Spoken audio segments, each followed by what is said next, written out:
আসসালামু আলাইকুম।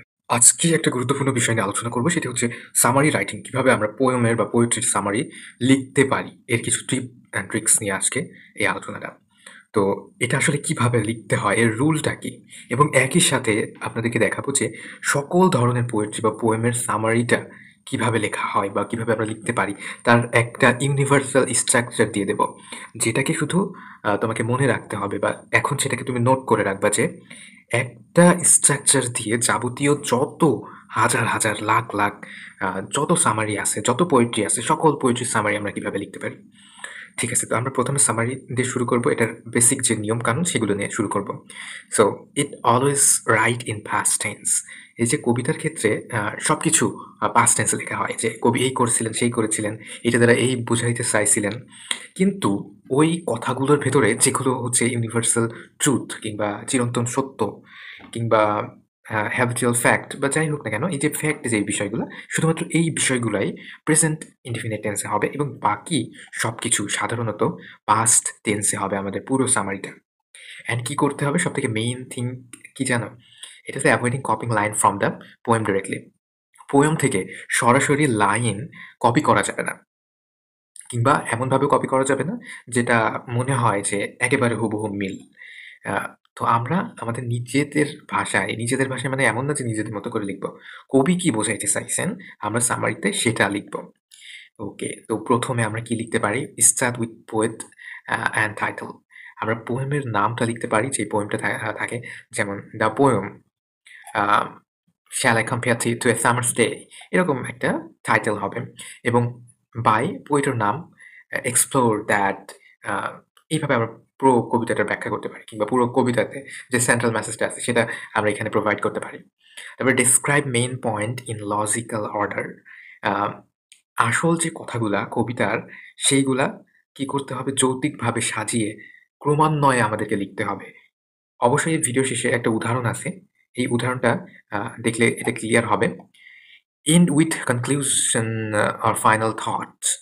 তো আমাদের শেষটা করতে হবে কি দিয়ে? যে সমগ্র আলোচনাটা আসলেই কিসের উপর ভিত্তি করে বা সমগ্র আলোচনাটা আসলে কি? সেটা আমাদেরকে লিখে দিতে হবে এবং আমাদের যে ফাইনাল চিন্তাভাবনাটা কিংবা চূড়ান্ত যে চিন্তাভাবনাটা সেটা আমরা লিখে দেব। Keep it 5 to 7 sentences. Focus on key imagery and messages. তো পোয়েট্রির ক্ষেত্রে আমরা ৫ থেকে ৭ টা লাইন তো মাস্ট আমরা লিখবই। ৭ টা লাইন তো মাস্ট লিখবই। এর বেশি লিখলেও সমস্যা নাই। কিন্তু আমরা শুধুমাত্র অপ্রাসঙ্গিক কথাবার্তা ছাড়া যেগুলো প্রাসঙ্গিক, যেগুলো দরকার সেইগুলা লেখার চেষ্টা করব। ফোকাস অন কি ইমেজরি অ্যান্ড মেসেজেস এবং কবিতাটা দ্বারা আসলে কি বোঝাইতে চাচ্ছে? কবিতাটার যে সেন্ট্রাল মেসেজটা কি? এইটা আমাদেরকে বুঝতে হবে এবং আমাদেরকে সেইভাবে লিখতে হবে।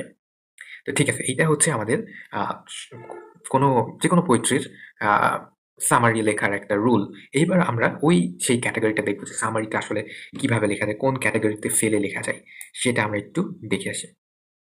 ওকে, তো এই যে আমাদের সামারি লেখাটার একটা স্ট্রাকচার, এটাকে আমি বলেছি যে ইউনিভার্সাল অ্যান্সার। ঠিক আছে? Universal answer. মানে এটা সকল ক্ষেত্রে, সকল সামারির ক্ষেত্রে আমরা এটাকে ফলো করতে পারব। তো এটা যদি আমরা মুখস্থ রাখি কিংবা স্টেপ বাই স্টেপ ধাপে, ধাপে আমরা জেনে রাখতে পারি তাহলে আমাদের জন্য এটা অনেক, অনেক লাভবান হতে চলেছে। ওকে, তো আমরা কিভাবে কি লিখব? যে সামারি দ্য পোয়েম। পোয়েমের নাম দিব বাই পোয়েট যে লিখছে, পোয়েম যে লিখছে সেই পোয়েটের নাম দিব, রাইটারের নাম। হ্যাঁ, beautifully explore the subject of. Main থিমটা দেবো। অফ এর পরে মেইন থিমটা দেবো অর্থাৎ কি বিষয়ে লেখা হইছে সেটা দিব। দ্য পোয়েট বিগিনস বাই কবি ১ম এ কবিতার ১ম এ কি দিয়ে শুরু করলেন সেটা আমরা লিখব। It could be what briefly describe the opening idea or scene. প্রথম এই আইডিয়াটা আমরা লিখব drawing the reader into a vivid and emotional landscape. As the poem progresses, the poet কি করলেন? Describe the middle development ideas, reflect on beauty of nature. যেকোনো কিছু হতে পারে, contemplate life and day, যেকোনো কিছু হতে পারে, celebrate love, etc. যাই হোক না কেন, তারপরে আমরা যে বিষয়টা লিখব the imagery and choice of word create. তার মানে ওই কবিতার যে সকল বিষয়গুলা, যে সকল লাইনগুলা সেগুলো কি তৈরি করে। ডিসক্রাইব করতে হবে আমাদের কি, যেমন তার মুড, এটাকে ডিসক্রাইব করতে হবে। তার মানে কবির যে মুডটা বা কবি কিভাবে লিখেছিল সেগুলো আমরা বর্ণনা করব। Atmosphere that allows reader to connect deeply with the poet's thought. Toward the end, শেষে কি হবে? আমাদের শেষের ক্লোজিং যে বিষয়টা অর্থাৎ কবিতার শেষে কি বোঝাইতে যাচ্ছে সেই বিষয়টা আমরা এখানে লিখে ক্লোজ করব। আহ ওকে? তো the poet finds solace, the poet conveys a lesson, the poet leaves a question for reader. যেকোনো কিছু হতে পারে আমাদের কবিতার শেষে একেবারে কবি আসলে কি বোঝাইতে চাচ্ছেন আ বা পাঠকদের উদ্দেশ্যে কি রেখেছেন, যেকোনো কিছু হতে পারে। Overall the poem capture সামগ্রিকভাবে কবিতাটা কি ক্যাপচার করে? State the sense example, the eternal power of love over time, the fleeting yet precious moment of life in a concise yet power manner, যেকোনো কিছু হতে পারে।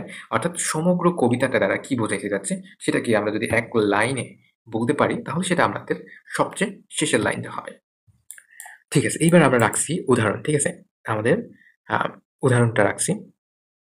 ওকে, চলো উদাহরণটা একটু দেখা যাক। ওকে, তো এখানে আমরা shall I compare thee to a summer's day এই পোয়েট্রি থেকে উদাহরণটা নিছি। দ্য পোয়েম, তারপর কি দেবো? টাইটেল দেবো। shall I compare thee to a summer's day, by দিয়ে আমরা কি দেবো? কবির নাম দেবো। William Shakespeare celebrate the beauty of poets beloved, তার মানে সম্পূর্ণটা দ্বারা কি বোঝাইতে যাচ্ছে? Shakespeare celebrate the beauty of poets beloved, কবি যাকে পছন্দ করে বা কবির যে প্রিয়তমা তার সৌন্দর্য সম্পর্কে লিখেছেন। তারপরে comparing into to a summer's day, কি করেছে?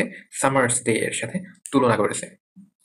ওকে, তারপর he conclude that the beloved is more lovely and more temperate, তার যে ভালোবাসার মানুষ সে অনেক বেশি বা অধিকতর সুন্দর, অধিকতর ভালো এবং তার সৌন্দর্যের স্থায়িত্ব অধিক। Free from the extreme and imperfections that summer can bring.